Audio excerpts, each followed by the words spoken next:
After submitting your release, it locks for processing and automatically enters our approval queue. At this time you won't be able to make any changes to it until it's been delivered. It usually takes us 5 or 7 business days for our approval team to look at your release. They email you and ask you to fix some bits that need to be changed. B. Pass your release on to licensing/delivery.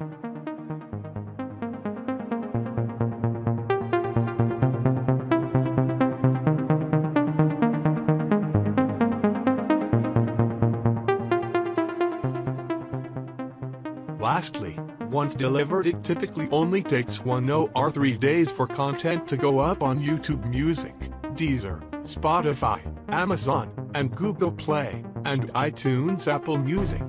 SOUNDDROP will search those sites for 72 hours after delivery and look for links to your music. If we find them, we'll add links inside your account and email them to you. If we don't find a link, it doesn't mean that your release isn't on that store. The best way to check is to search for yourself.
Thanks for watching and don't forget to like and subscribe.